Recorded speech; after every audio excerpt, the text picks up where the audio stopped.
Hello and welcome to In Focus with Insight. My name is Pamela Hellig. I'm head of Investec Life Solutions.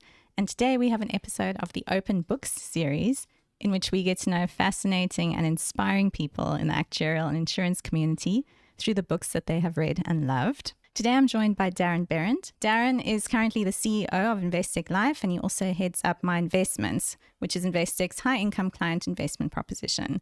He actually started his career in academia. He completed a PhD in mathematics at UJ in 2005, and he also lectured for a few years. He joined Investec in 2006 and spent the next 12 years in the risk area in the capital markets division, building various treasury and lending businesses and conceptualizing businesses like Investec Life and Investec Specialist Investments. In 2018, he left Investec to spend some time co-founding, advising, and investing in early-stage financial services businesses, mainly in South Africa, Canada, and Europe. He always stayed connected to Investec Life, though, as a board director during those years, and he returned as CEO in 2022. Welcome, Darren. Thank you very much.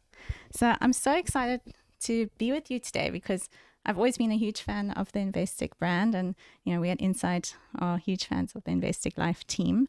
So really excited to get to know one of the people behind the organization a bit better. But first question is, are you a reader? So I've always been a reader. I think my habits have changed over time, so we can get a little bit into that. But from when I was a young kid, a lot of fiction stuff when I was a child, and then sort of as I finished school, it became a little bit more non-fiction. But yes, always been a reader. So happy to hear that, because this interview isn't like other podcasts you might have listened to, and that we will get to know you and talk about what you're busy with and the work that you enjoy, but with the added angle of the books that have shaped you in some way. So you can think of it as the desert island discs for bibliophiles. So before we get into the books, tell me, what is keeping you busy these days? Yeah, so I think you gave an intro. So before we talk professional life, got a young daughter. She's 11 months old. First one. We started very, very late. It's an adventure. She's a good sleeper, a good eater. She's a happy child, so we've been very, very lucky, but it is relentless. It's nonstop. Do you read to her? I do. She's got FOMO. So what I mean by that, if you carry her around, she wants to look everywhere. She hears a noise. She wants to see what's happening. When it comes to reading, she wants to grab the book and she wants to turn pages. So the reading often ends up being, we go through books very quickly. So we need a few of them at a time. But she enjoys her books. So hopefully that sticks with her, and see how that plays out over time. Okay, and work-wise? Oh, yeah, sorry. So work-wise, so I think we've you spoke a little bit about what my focus is at the moment. So the way I think about it, if you think about Investec in the sort of private client and high-income space, we've always been very active in the banking space. And what we spent the last few years doing is effectively bringing the missing pieces to the market. So the one piece is financial advice for our private clients and high-income clients. And then the two important pieces that I've been involved in, apart from the financial advisors, is then the investment product sets and the life insurance product sets. So, as of probably in the last year, our private client high income proposition now includes access to banking expertise, access to financial advice, and then all the underlying pieces that you need, whether it's banking, life insurance, or the investments piece. So that's actually quite exciting. It's been a vision for a long time, but only in the first year have we actually now put all the pieces in place, and I think we've got quite a nice offering for our clients. And our philosophy and the focus on client experience extends and is consistent throughout. So that's takes the time. It's very easy to launch product to clients, but how you do it and doing it in a way that's consistent with, I suppose, Investec's philosophy that's the piece where we've really had to work quite hard to solve. So that's very busy, like any new business. It's good to be live. It's good to be now growing.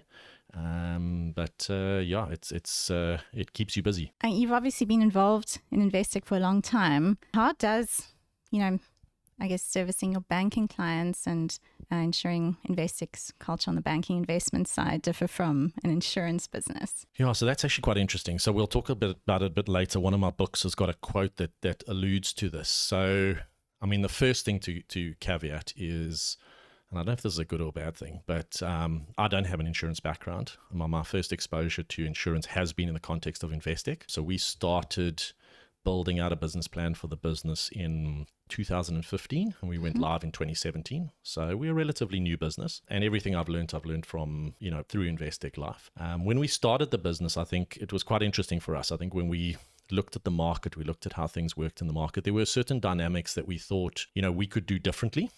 In a way that is more consistent with the Investec way. And we thought that would be good for clients. So things like more active engagement with clients, not necessarily providing them a solution and then, not seeing them again for 15 years. Things like how the client experience works. So obviously the market's changed quite a bit in the last couple of years, but when we looked 7 years ago, it was still very admin intensive, paper-based application forms. So, we very early on, we embedded everything digitally into our app, into our online banking, reflexive underwriting. So a client that's relatively young and healthy answers 2 or 3 questions, and a client that's got some kind of history is going to answer a few more questions, but very much a tailored solution for each. So interested to hear more about that and what's next for Investec Life and how perhaps, as you say, the books have influenced your philosophy in some way. But before we get into the books, I have some questions on your reading habits. So how would you describe your relationship with reading and books? Like, it's a bit of an obsession. Okay.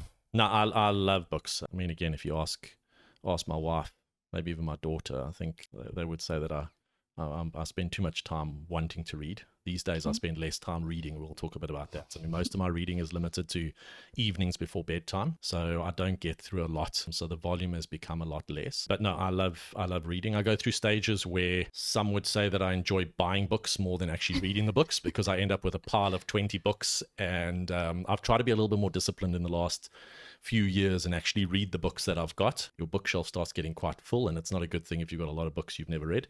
So you like a physical book rather than Kindle or audio? So I do get audiobooks. I'm not as good at finishing the audiobooks as I am at finishing physical books. My preference is still physical books. I do travel a fair amount for work, so it's quite nice from that perspective. I enjoy podcasts, but sometimes there's nothing interesting, and then I'll have an audiobook. I can't get through an audiobook in a month, which is why I often don't finish them. I get a new audiobook every single month, but my preference is definitely physical books where possible. And are there any books that you love that that haven't yet been made into a movie that you'd love to be seen made into a movie? That's a hard one, only because there's so many books I love that have been made into movies. So, we'll talk a little bit about Michael Lewis. I'm a massive Michael Lewis fan, and I think my favorite movies are actually the books that have been made into to movies. So, well, that's saying something about the movies, because usually the movies are a disappointment, eh? Yeah, which hasn't been the case for me. And sometimes you read the book first and then you watch the movie, or sometimes you watch the movie. I've done both. So there's none of the ones specifically, that I'd like to be made into a movie. There's a lot that have been made into movies, and I've loved those movies. Okay, looking forward to hearing more about them. So let's talk about the first book or series of books. I'm trying to think where to start. So maybe I'll start with something a little bit lighter. So let me grab this quickly. So this is a book called The 100-Year Life. I think it was written in 2015-ish. Okay. And again, I came across it probably by, reading something on the FT or something along those lines. I can't remember. This needs to be fact checked, but the story I remember about this book, so it may or may not be true. Why spoil a good story with the truth? Yes, is that this actual book was originally launched in the West. It got very little traction. It somehow ended up being launched in Japanese and Japan, got massive amounts of traction, and then it was refound, if you can put it that way, in the West. So the interest grew again. So basically what it's about, and it's a relatively easy read, it's about the idea that if you think about our parents, sort of the cadence of their lives for the last 100 years has been pretty much consistent. You study for 20 to 25 years, you work for 40 years, you retire. Your retirement lasts 10 to 20 years. It's obviously becoming longer. So, poor countries, richer countries, lifespans have increased by 2 years every 10 years for probably the last 100 years. So that's a consistent trend. So retirements have got slightly longer, but typically it's that 25, 40, 10 to 20, which meant that two things. I think number one, you could save during those 40 years of work to pay for your retirement. And number two is that the skills you developed in those first 25 years typically could last you for the next 40 years of work. So what this book talks about is it says, well, our lifespans, our longevity has changed. And we won't get into lifespan versus health span and all that kind of stuff. That's another interesting topic. But effectively, we are now our generation is going to live to 100. And if you live to 100, if you study for 25 years, you work for 40 years, you've got 35 years worth of retirement. You are not going to be able to retire for 35 years based upon what you've saved in 40 years. And in actual fact, the world is changing very quickly. So there's a question around whether your skills are going to continue to be relevant if you now have to work longer. So they talk about how you should be thinking about savings. They talk about the fact that we're not going to retire at 65. What work looks like could be different. Like, again, for our parents and our parents' parents, it was very much you worked hard and then you stopped one day versus your work changes. Maybe it's a little bit more relaxing. Maybe it's got a bit more flexibility, whatever it is. So the nature of work, I think, will potentially change. We will need to work much longer to effectively pay for our retirements, and we would probably want to.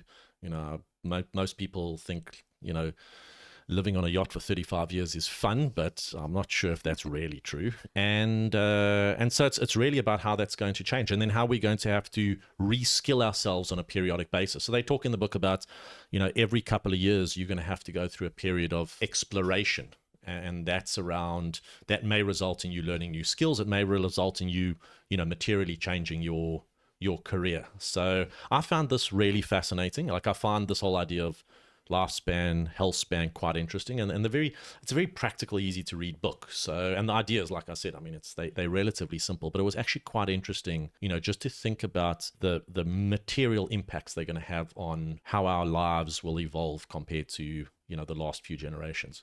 Has it impacted how you see your life playing out, or has it changed any of your plans yet? Well, it was, I mean, you spoke about it earlier. So I started people always say my first real job was Investec. I mean, it's not exactly correct. I did lecture. Okay. I was a full-time lecturer. I was an academic. It was a real job. But my first real job was Investec. And I was there for 12 years. And then in 2018, decided to just go and explore. So, yes, I think I read this book prior to that. And a bit of that was the exploration. I actually wanted to spend some time outside of a big corporate. On a personal level, I'd been involved in a couple of startups, people I'd met locally and internationally, and I wanted to just have the capacity to understand what that's all about. And that's why, as you said, I left with no plans. Wow, okay. It was very much some of the businesses I was involved in. I went and spent some time on the ground. I spent some time in Canada with a business that was sort of at that inflection point between being a startup, 5-10 people in a room, to actually now having real clients and having to corporatize a bit. Spent some time advising, spent some time investing, started a little business with a co-founder in SA. So it was a period of exploration for me. And so even though there wasn't formal studies, I think the skills I learned there have been invaluable when I've come back to Investec now in terms of my present role. It really has, it's changed the way I think about things. I've been lucky to be involved in building businesses my whole career at Investec, but it's changed the way I think about that. And I think for the better. I do think for the better. What's one kind of tip or lesson that you can share? So often I find that, especially if you work in a big organization, if you identify an opportunity, you want to build the Rolls Royce. You sit down and you start and you say, and I think it comes down to materiality. So you have an interesting idea, you say, here's a new business opportunity. Mm-hmm. The immediate pressure is that this business opportunity is big, because otherwise it doesn't move the needle. If you're in a big organization, it's got to be big. And so you go down this rabbit hole, which involves you building a business plan, looking for investment, approval, resourcing to build, in actual fact, what is success in 20 years' time or 10 years' time. And that puts a massive amount of pressure when you actually start building, because your plans are never right. Whatever you start with, you've got to have the flexibility to tinker, to change direction, to, rethink. And so that was the piece I learned. That's very much the startup culture. You're not working, you're starting from scratch. You've got a blank piece of paper, a couple of people, you raise a little bit of money, you launch a product. You raise a little bit more money, you get a client. You raise a little bit more money, you get the next 5 clients. You're not worried about 200,000 clients or 10 million clients. You're just worried about client number 1. and then client number 5. And that is quite strange in a corporate world because you're so busy focused on the end goal and you forget how important those steps are and how much uncertainty is in those steps. So that's, as an example, a practical example, when I came back, there were certain things that we wanted to do and launch to our clients. And, I came in and we said, we've got all the approvals, we're keen to do this. And the question was, well, when can we do it? Well, in 10 months' time. Why? Well, we've got to build it into this system and that system, and we've got to be able to handle all 100,000 private clients. And the question was, well, why not launch it to just 100 of our clients and see what happens? Do it manually, see what happens, see if there's appetite. Are we on the right track? And that's very much something that I then learned outside dealing in a small business where you don't have the option. You have to do it like that. And yeah, it's proven, it has proven quite a useful way of thinking about things, even in, again, a big corporate. So get that version 1 out and then, pivot and improve and change as you need to rather than waiting until it's perfect to launch, right? Most definitely. And it also takes the pressure off. You Yeah. know, when you go with the big plan and everybody signs off the big plan and they give you the resourcing for the big plan, you start and you suddenly realize you got something wrong. Like you're married to it. And I think that's the biggest issue. At that point in time, it's so easy to, effectively become unsuccessful and for it to fail because you're married to this big plan that everybody's bought into, and nothing goes in a straight line. There is always going to be things you learn. You got to be able to tinker. You got to be able to change direction. That was very, very useful. And again, soft skills. I didn't study. It was just having exposure to the right. So triggered by this very simple, easy to read book. But this book, talks so much to my actuarial and insurance background because, you do, from our studies from early on, you think about people need to plan now for 8 years' time, either by investing or buying insurance or, making sure they have enough savings. So has any of the philosophy in that book influenced Investec Life's culture or philosophy? Definitely. So I think what we actually were having a conversation this morning, so it's quite interesting. So that's actually a good question. So when I spoke earlier that we've now in the process where all of our clients have access to banking, investments, and life insurance, and our focus up to this point has been making sure we have the right proposition from a life insurance perspective and an investments perspective. The next phase for us is how you bring these things together. So a good financial advisor is able to bring it together. But there's a massive amount of value if you can, in actual fact, create products that bring those two pieces together. And so that's now the next phase for us to think about. We've solved the individual pieces. And to your point, if people are now going to live longer, if their retirement needs are going to look different, if people are going to, it's not just our clients, it's our clients' families. Yeah. So if our clients' families are going to live longer, they need to think about how they provide for their clients, both in terms of what they save or what they invest, but also then in terms of being appropriately covered from a life insurance perspective. So, if we can bring those things together in the context of how our lives and the cadence of our lives is going to look different, I think that's very interesting. So I think the short answer is yes, but we're starting that process now. Okay, what's the next book we're going to talk about? So I think we must go a little deeper now. So this is not one book, it's a series of books. And I think it's quite popular with people in our industry and in the broader financial services. So it's effectively the 4 books. I've only got 3 of them here, my other copies in Johannesburg, of Nassim Taleb's books. So Fooled by Randomness, Black Swan, Antifragile, and Skin in the Game. And there's some of these that I enjoy more, but I brought all of them because they sort of, there's a story that evolves through them. I also quite enjoy his writing style. So you asked earlier about, I like the story, but I'm very interested by writing styles and very different writing styles. So some people find his writing style quite abrasive. I don't know if some people would be necessarily friends with him, but I find he's not looking for friends. Exactly, but I personally find it entertaining. It's a very specific type of style, and a lot of his, again, because of my background, I think some of his ideas did resonate a little bit. So I don't know if we need to go through, sort of what each of them are about. We can cover off sort of the key ideas. Otherwise, we can jump into a couple of quotes. Yeah, tell me which ideas stood out for you, throughout the whole So I'll talk. trend. I'll talk. So the first book, which I don't have here, like I said, is Fooled by Randomness. And Fooled by Randomness is probably the underlying piece. And so in that book, he talks about the fact that as human beings, we have the habit of effectively, specifically when random things happen, creating narratives afterwards, which reduces our understanding of how much randomness is in the event. So it's not that all things are random, it's just that we underestimate how much randomness there necessarily is. And there's various reasons for that.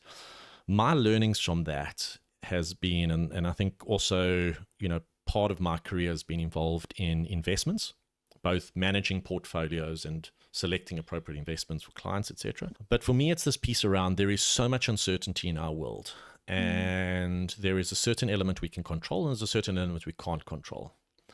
And I think you can go nuts trying to control the outcomes. I think what we can do is we can control the process. Okay. So in the context of us underestimating how much randomness and uncertainty it is, the takeaway for me is focus on controlling the process. And some of the best investors, I'm obsessed also with investment, etc., and the thinking there of some of the greatest investors over time. Often it's about having a good process. There is always uncertainty. You can't control the outcome. That's the nature of probabilities. 50% you're going to be right, 50% you're going to be wrong.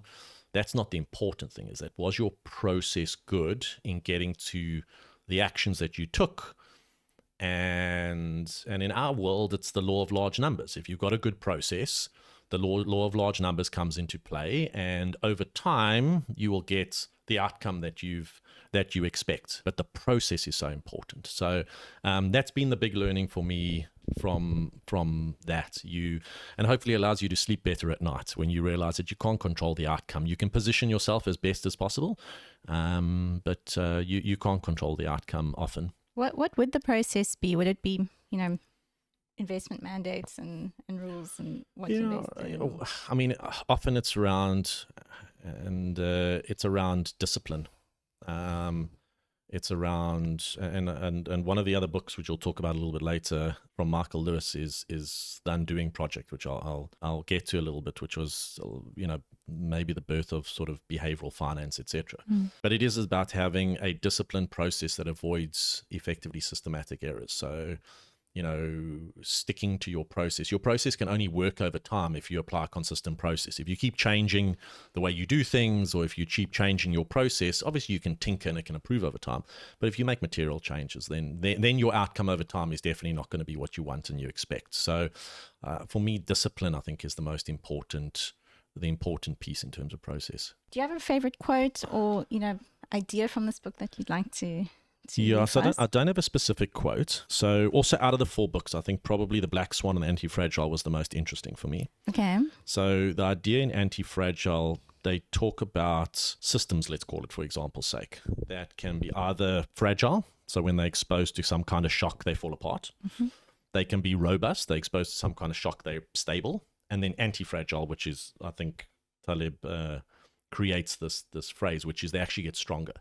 And the interesting thing is that as much as that feels like quite a weird concept, it actually occurs in everyday life. If you exercise, you're exposing your body to small stresses that hopefully make you stronger and more robust. If you think about nature, it's the exact same thing. It's effectively, things improve by having small stresses. So he talks quite actively in here around or extensively. The idea that really stood out for me is this piece around being exposed to small manageable stresses is actually very good because it makes us stronger.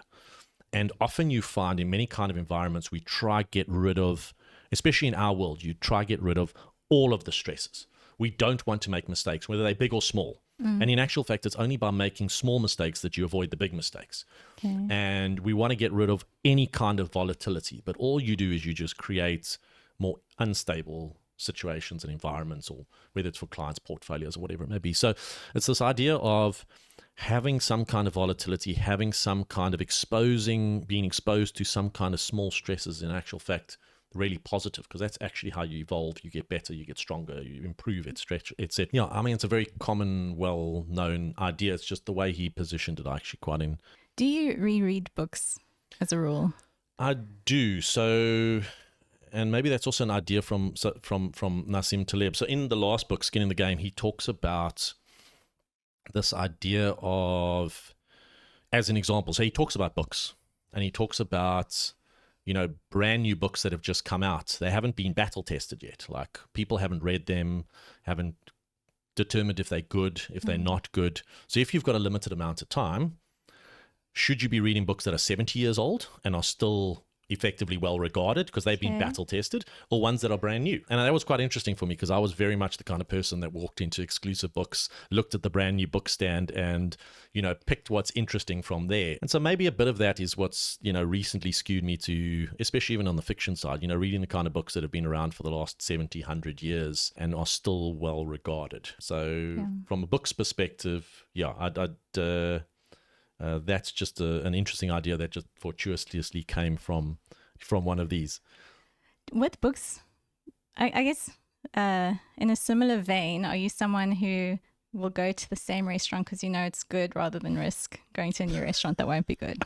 Or like a new travel destination versus one that I'm very much a creature of habit. Okay. No, I'm very much a creature of habit. And especially if I find something I like, look, after a while, you want something different, but I typically will stick with something I like for an extended period of time. I fit into that camp.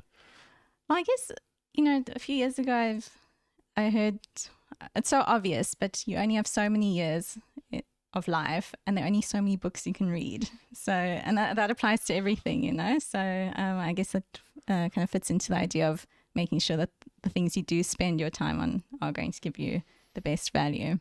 Yeah, I suppose it's always around to that exact point. Should you be reading the same book 5 times? Yeah, exactly. If, you've only got so much time. I suppose the one caveat for me is I think the kind of books that I've read multiple times are the kind of ones where every time I read it, I get something else new out of it. I suppose if... when it comes to movies, I have a bad habit of watching the same movie multiple times. I've watched some movies 15, 20 times, and that's pure just entertainment. Yeah. But when it comes to books, the ones that I do read again, typically it's because every time I read them, there's something else I get out of them. And it's not necessarily that you learn something, but you get something new out of it. So hopefully that's a balance in terms of what you were saying, in terms of how much time we've got to read. Although if we live to 100, there's a lot of time to read. Yeah, especially if we have good health span as well. Exactly. Have all our faculties. What's the next book we're going to talk about? I'm trying to think if we must go intense again or a bit more relaxed. So maybe let's become a little bit more relaxed. So I don't have the books with me, but I'm a big Michael Lewis fan. Okay.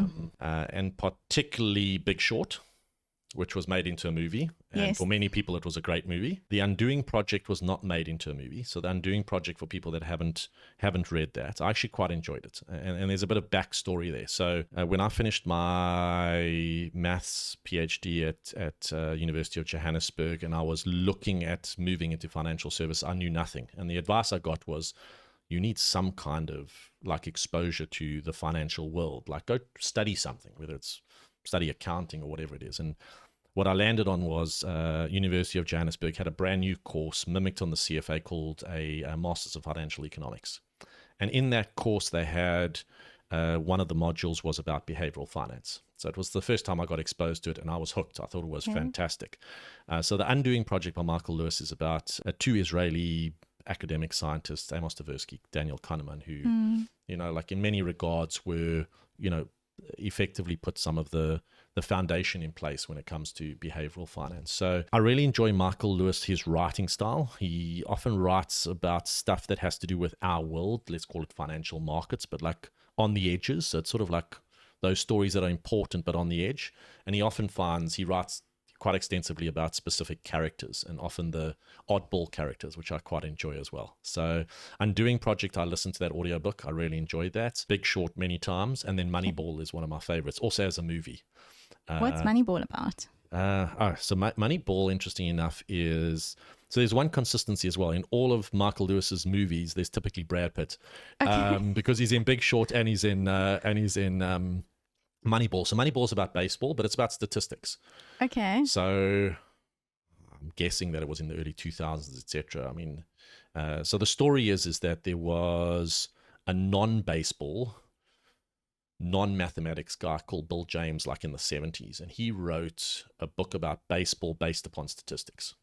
And everybody wrote it off, and somehow it ends up, being taken up by the main character, who's a general manager of one of the big baseball franchises in the US, and it actually works. Like they roll it out and it actually works. And it's based on, this idea that player selection, etc., was, a lot of gut feel, a lot of expertise. I mean, they make it in the movie. They make it a bit of a joke, and it's in the book as well. They chose players based upon, do they look athletic? Okay. Are they good looking? Versus reason. necessarily, are they, if you looked at the hard numbers and the stats, like what does their performance say versus the impressions we get. So I'm going to jump back to Nassim Taleb. He talks about, also in one of his books, I can't remember which one, similar kind of thing. You want to go to a doctor who doesn't look like a doctor. Because if they're still in business and they've got a terrible bedside manner and they look disheveled and they don't look like a doctor, they must be really good at their speciality. Or, you want to go to a dentist with really bad teeth because, if they're still in business and they don't look the part, they must be good. So it's the same thing. Yeah, it's around, and baseball was just an example, but it was this piece around how people made decisions not based upon the facts, but based upon these impressions that built up over time. And some of them, in actual fact, when you think about it, you go like, that makes absolutely no sense. But it was done for hundreds of years, and it was so obvious. So that's Moneyball. It's a movie well worth watching. It's well put together. Even if you know nothing or care nothing about baseball, I'm not a particularly big fan. No, me neither. But I really enjoyed that. And then The Big Short was interesting because in my early days in my banking career at Investec, I was probably there, 2008, 2009 happened. I was, 2 years in. Wow. The area that I was in, and we were starting something brand new, was very much related to, effectively what brought down the financial system. So structured credit and all that kind of stuff. So that I sort of lived through it, albeit that we lived through it by observing from the outside. So there was a link back a bit to the early days of my career in that in the movie, which was always interesting as well. I was quite close to sort of seeing how it was playing out in real time, even though we were purely observers. Can you tell me about your early life? I'm so interested in how you PhD in mathematics is not a common thing, and then transition from academia to, as corporate as you can get. So what were the different kind of motivations at different stages of your life? Yeah, so I had a very simple upbringing. I grew up in Johannesburg. I grew up in the Vale, in Edenvale, which for someone that's in Johannesburg, I don't know what that means. Okay. But, normal, went to a government school, more focused on sport than necessarily on academia. Applied my mind a little bit more to schooling near the end of it because you were now going to university. There were bursaries you could get, etc. So I ended up at RAU. It was actually RAU at that stage. Right. It only became UJ later on in my academic career. And there's no actual... there was no profound reason why I started with mathematics. I had no idea what I wanted to do. I went into those aptitude tests, which you can take with a pinch of salt. And they said, you have an affinity and an aptitude for science. Why don't you do a science degree?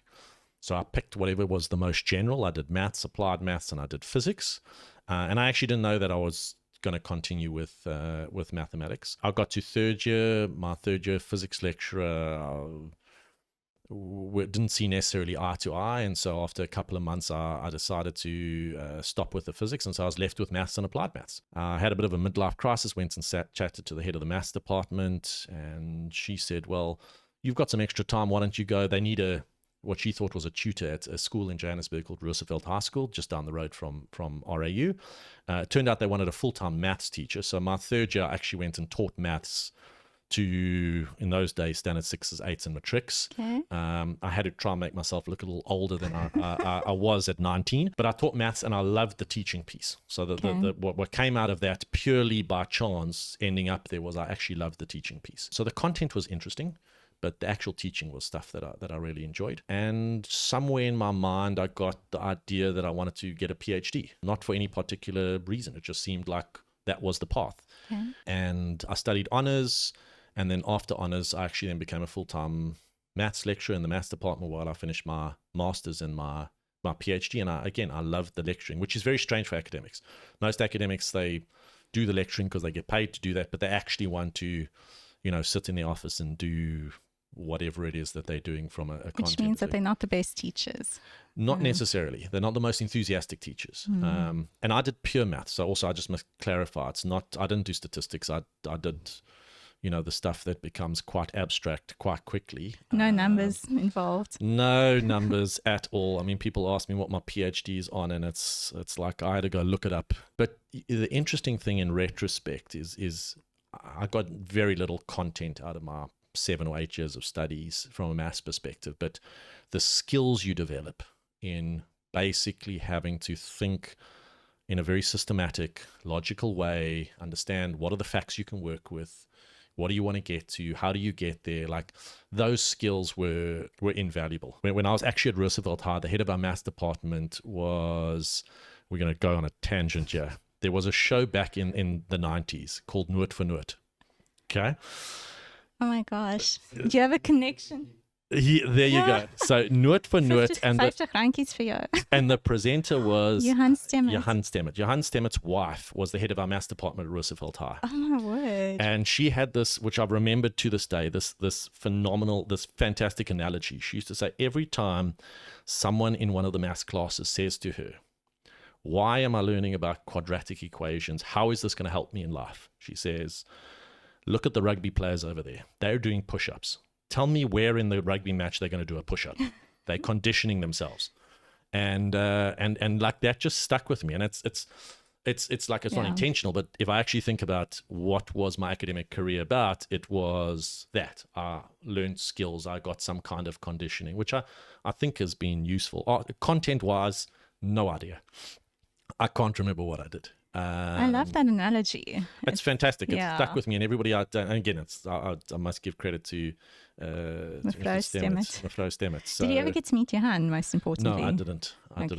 I can see that, like, you were hoping for a connection there. Like, can I give them a call and get them on the podcast?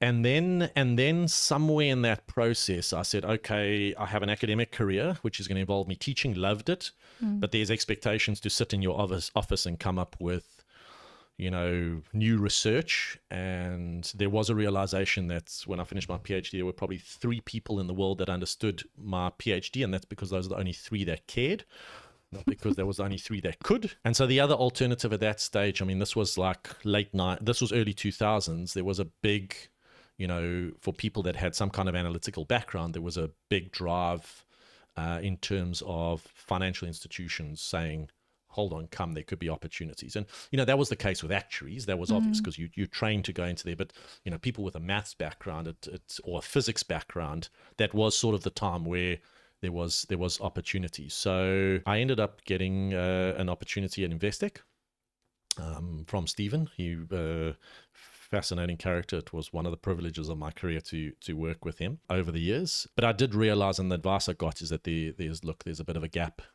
If you want to go into the financial services, why not study something? And that's how I ended up also doing the Masters in Financial Economics, which was fascinating. So there was no profound shift. It was just a matter of my paths are academia, my path is financial services. Let's go check it out. I'll do 2 or 3 years, see what it's all about. Probably not what I want to do. I still sort of did a bit of lecturing during that time. I lectured actually afterwards to some of the Masters in Financial Economics guys, and then it's just stuck, and I've been there ever since. What's the next book we're going to talk about? Okay, so I think we'll go deep, but this is a quick one. So this is a book that I've also read multiple times. It's so tiny. It is tiny. It's 100 pages. Gosh. It was written also in the 50s. It's called The Lessons of History by Will and Ariel Durant, who, as I understand, were historians. I haven't done the back research on this, but I just want to check exactly. It was written originally in 1968. And basically it covers off very simple, like it's quite in-depth. I'll read some quotes, and it's like pretty intense, but which is why 100 pages is enough. But it talks about like history of economics, history of religion, history of biology, race, character, government, etc. So I do have a quote. I'm going to preempt you even having to ask. And like I said, it's a little intense, but I found it quite interesting. So this is on the section of biology and history. So they say that, so the first biological lesson of history is that life is competition. Competition is not only the life of trade, it's the trade of life. Peaceful when food abounds, violent when mouths outrun the food. Animals eat one another without qualms. Civilized men consume one another by due process of law. Cooperation is real and increases with social development, but mostly because it is a tool and form of competition. We cooperate in our group, our family, community, club, church, party, race, or nation in order to strengthen our group in its competition with other groups. Don't ask me what I take out of that. I just found it fascinating. And so this book for me is interesting because, like, yes, it's hard reading, but I think like there is so much truth when you think about this. And the fascinating thing is that this was written 50, 60 years ago. So it kind of condenses all truth into these. Well, 100 these pages. are just the lessons of history. That's really what it was. And then the other one, sorry, that's also very interesting, and it's on the next page. It says that utopias of equality are biologically doomed, and the best that the amiable philosopher can hope for is an approximate equality of legal justice and educational opportunity. And that's very interesting. I mean, especially in a country such as our own.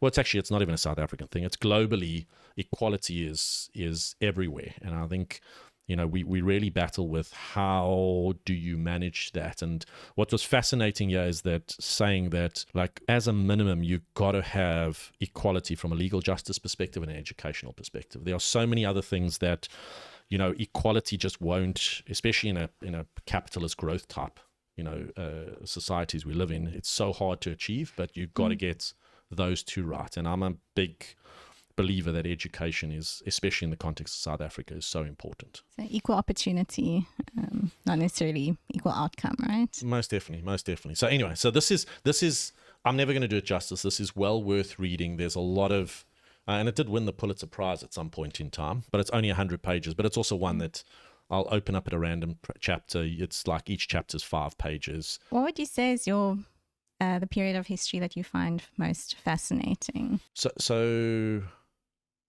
So I'm not a big history person in the traditional sense. I mean, the only history I've really done is the history I did at school. I'm very interested in like sort of more themes. So rather, I'm, and I think this book is like that. I'm more interested in the themes that have been consistent through time rather than specific to an individual time. I'm a big believer that, there are certain consistencies that may play out in slightly different ways, but, you know, there is some element of, you know, they always say it's like a common thing. It's, you know, history doesn't repeat, but it rhymes. And I mean, we always think about it in the context of financial markets, but it extends through everything. So I don't have a specific period that interests me the most, but I think just getting exposure to some of those themes that just seem to repeat themselves in different shapes or forms, but there's an element of continuity.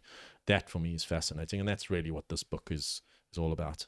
What about themes in terms of human nature and behavior? Sure. So, and that's exactly it. Some of the things that are just inherent to us being human, or inherent to living in communities, in society, civilization, whatever it may be. Oh, sorry, it got intense very quickly again. We're going to have to take it down a little bit.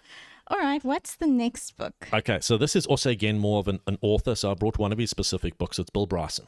So... Okay. And most people have had some kind of exposure to Bill Bryson. I think there's the theory of, or not theory, the history of everything, or whatever it's called. This is the one I enjoyed the most. It's called The Body. So basically, it's all about the human body. It covers off all aspects of the human body, but he writes in a very humorous, entertaining, easy to understand way.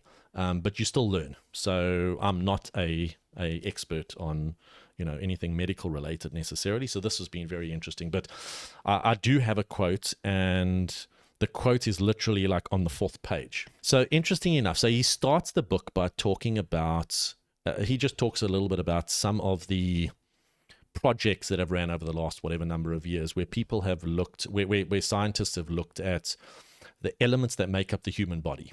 Okay. And then they've tried to price it. So they've said, well, how much would a human body cost to replicate just based upon the quantity of different elements that are in our body? Okay. So it's a bit tongue-in-cheek. But he finishes the specific section by saying, that is unquestionably the most astounding thing about us, that we are just a collection of inert components, the same stuff you would find in a pile of dirt. That's a bit dark. Wow. I've said it before in another book. It does turn, don't worry. I've said it before in another book, but I believe it's worth repeating. The only thing special about the elements that make you is that they make you. This is the miracle of life. And that for me is fascinating, because it is actually that, like, I've been reading this book again, and I'm on the section about the human brain. And he talks about the fact that the human brain is this like tofu consistent 2 to 3 kilogram mass sitting in your head, and it's basically water. And yet, if you think about what it can achieve and what it does, just the computing power in the brain, when you compare it to like some of the most sophisticated, computers we have in place at the moment, in terms of storage or in terms of computational capacity, it's just, there is nothing comparable. But when you actually go and break it down or look at it, if you were an alien, okay, not that I necessarily believe in aliens, but if you came from another world and you came and you looked at this human brain, it would look like nothing to you. Yet what it actually can do is amazing. And like, we don't understand that. Like, we don't understand, we understand how these things practically work, but like, how did these inert elements become effectively what is us, and achieve what different parts of us are able to achieve? That's fascinating. So with this kind of book, do you enjoy the subject matter, or is it more his writing style that captures you? A bit of both. So, you learn a lot. Like, every time I read it, I learn something new. I find the content very interesting, but I think his writing style I enjoy. I think if it was written in a different way, like a reference book, like a traditional reference book, like, I probably wouldn't last past I wouldn't even get to the 4th page. But I think his writing style just makes it a whole lot more accessible. It's the kind of book like you can read before you go to bed, because of his writing style. And then feel like you've actually learned something. So. You learn something, it's entertaining. I mean, you can get different things out of it. I find I quite enjoy, like, we spoke earlier about content versus writing style. Like, the right writing style means that you can just enjoy it in very different situations, versus some books are very interesting, but man, they are hard to read. And then you need to be in a very specific frame of mind, in a very specific situation, in order to necessarily get what you want out of it. But a good author, can create something, or can take content and make it super accessible. And then, I gravitate towards. Okay, what's the last book? And then we can do an honorable mention or two. Yeah, so the last book is actually it's a fiction book, but it's borderline. So it's called Atlas Shrugged by Ayn Rand. It's a bit of we won't get into the story necessarily. It was written, again, I think in the 50s or 60s, and there's a few books that she's got. This specific one was, my cousin actually said, start with this one. Okay. At that point in time, he felt like there were elements of the story or the message that sort of was tied to where South Africa was six months ago. I think there's a lot of positivity, obviously, since the most recent elections, but there was a period of time that everybody will acknowledge where, SA was in a darker place. So you read this recently? I've read this recently, yeah. Look, it's 1,000 pages, over 1,000 pages, so it took me a little bit of time reading it at night before going to bed, but I did read it recently. What's the plot?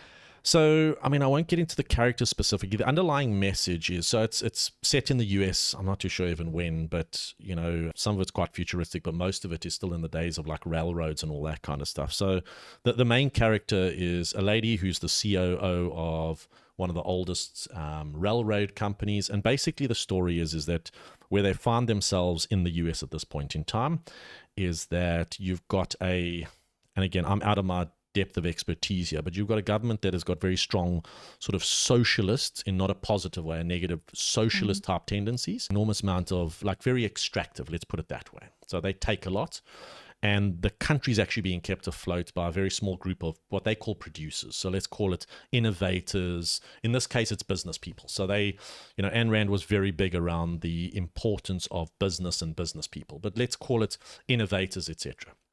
And so you've got a few innovators who are literally keeping the country going, and you've got a very much a government and a big part of the population that are extractors. So if you think about it in the context of South Africa, you think about corruption and you think about that piece. And the thing for me is interesting was throughout the book, the big tension, and I got a quote which will talk a little bit, which will talk to this.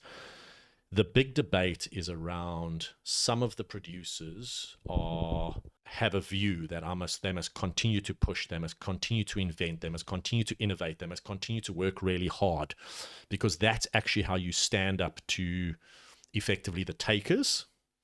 And others are, well, in actual fact, if you do that, you actually just playing into their hands, because the only reason they can take is because you're producing. So there's this battle throughout the 1,000 pages between these producers that sit on either sides of the spectrum. One are like, we must stop producing, and then effectively the system will collapse and we can rebuild.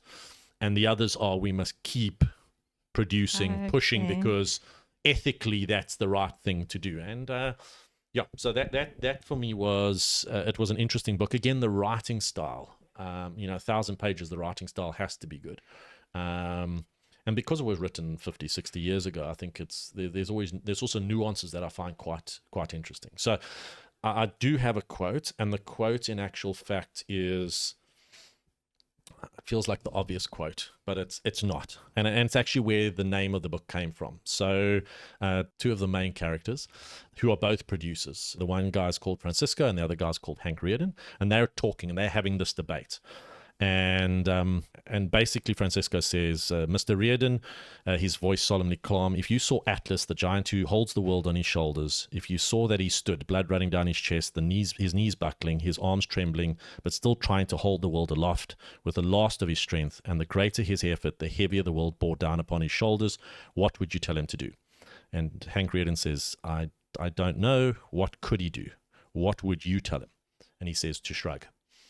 And that's the debate that they're having around, if we're this group of people holding up the world, and it's a bit melodramatic, but if you're holding up the world, like, what do? Do you keep holding it up until you can't anymore, or in his case, you shrug?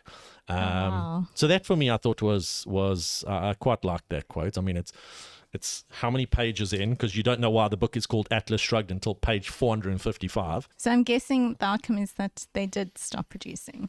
They do at the end. They sort of stop producing. They disappear, and the system collapses, and then they rebuild it all together. But the big debate through the whole thing is how, this fight between, and how that plays out.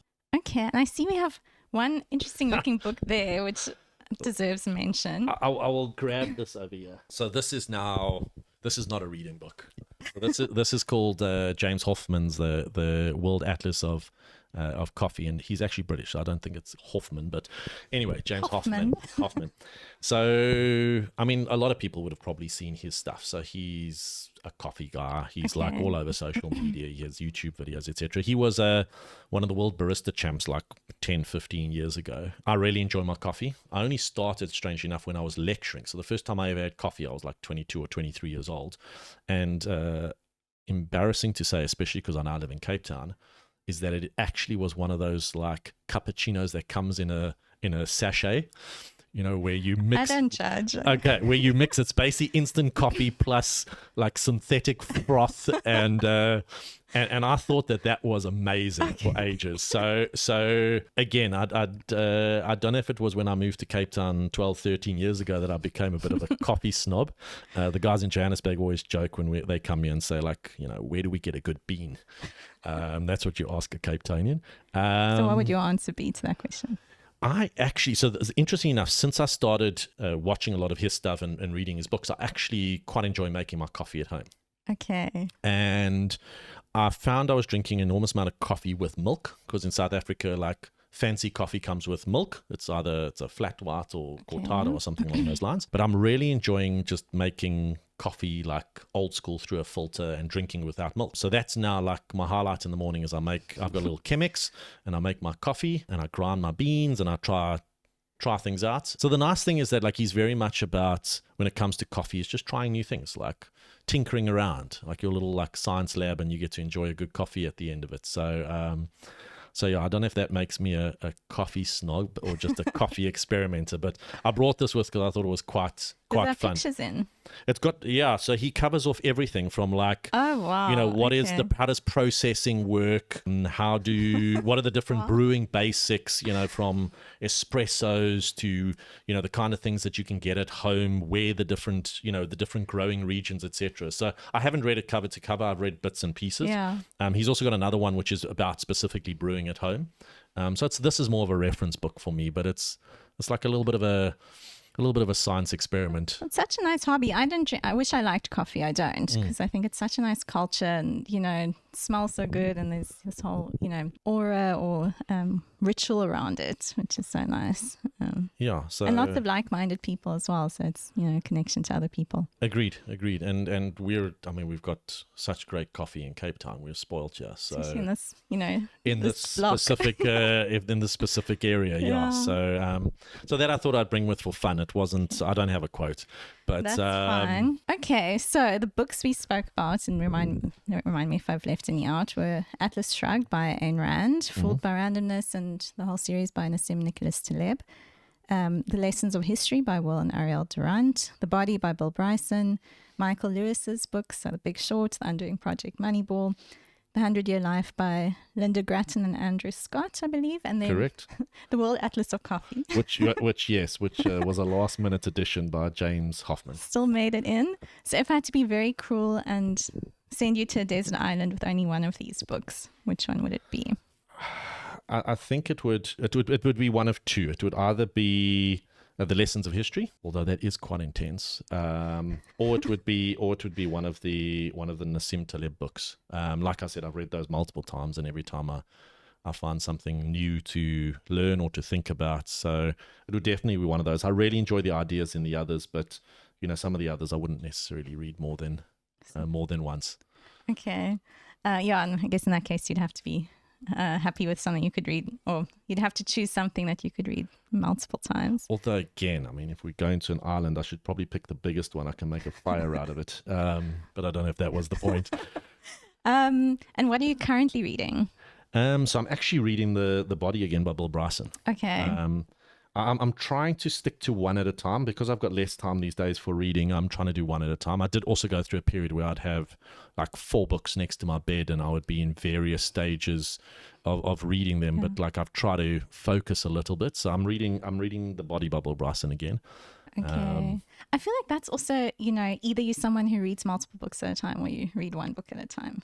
I feel like it's for me, it's just I just don't think I'll finish if I read 4 at a time because I don't have an enormous amount of time at the moment. But I had no problem reading multiple books. Some people really battle with it. I don't think I'd read necessarily 4 fiction books at the same time. That would be very weird.